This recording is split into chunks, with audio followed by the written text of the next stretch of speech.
there, it's More Engadget, and this here is our first look at the Nexus 4 from Google and LG. This is the successor to the Galaxy Nexus. It's obviously a really big deal, and as you very well know, this is based on the Optimus G, but with some modifications. As you can see, there's obviously no capacitive buttons. It's right on the screen, like you'd expect from a Nexus device.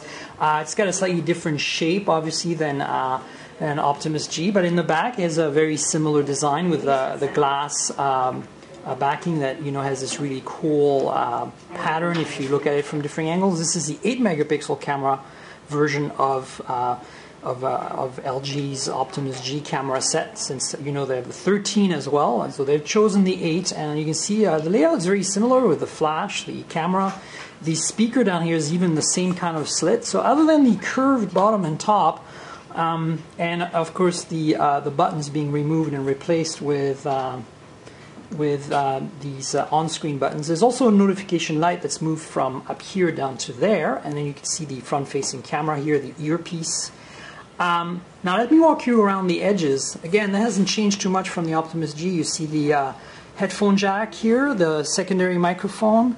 On the left-hand side you have the volume rocker and a tiny little micro SIM tray. And on the bottom you have the micro USB MHL connector primary microphone, and the 2 screws are again very similar to the Optimus G here.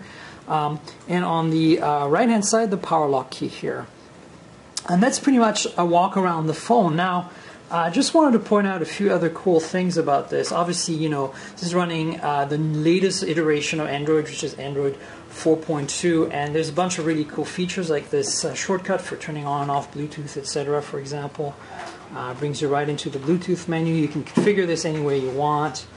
It's turning Bluetooth on right now. The regular settings are here, but you can get straight to your like brightness if you want.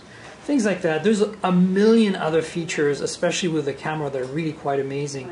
But we want to really mostly show you the hardware. Obviously, the guts are the same as the Optimus G. It's a Qualcomm Snapdragon S4 Pro running at 1.5 gigahertz, meaning it's a quad-core CPU, one of the fastest on the market today. It has 2 gigs of RAM, 16 gigs of built-in storage, and it's a pentaband HSPA Plus radio dual carrier. So on T-Mobile this phone will work, and it will do 42 megabits per second.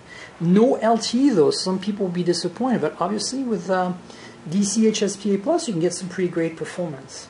That's pretty much it in terms of the feature set. Again, 8 megapixel autofocus camera on the back, the same probably 1.3 megapixel camera as the Optimus G in the front. So yeah.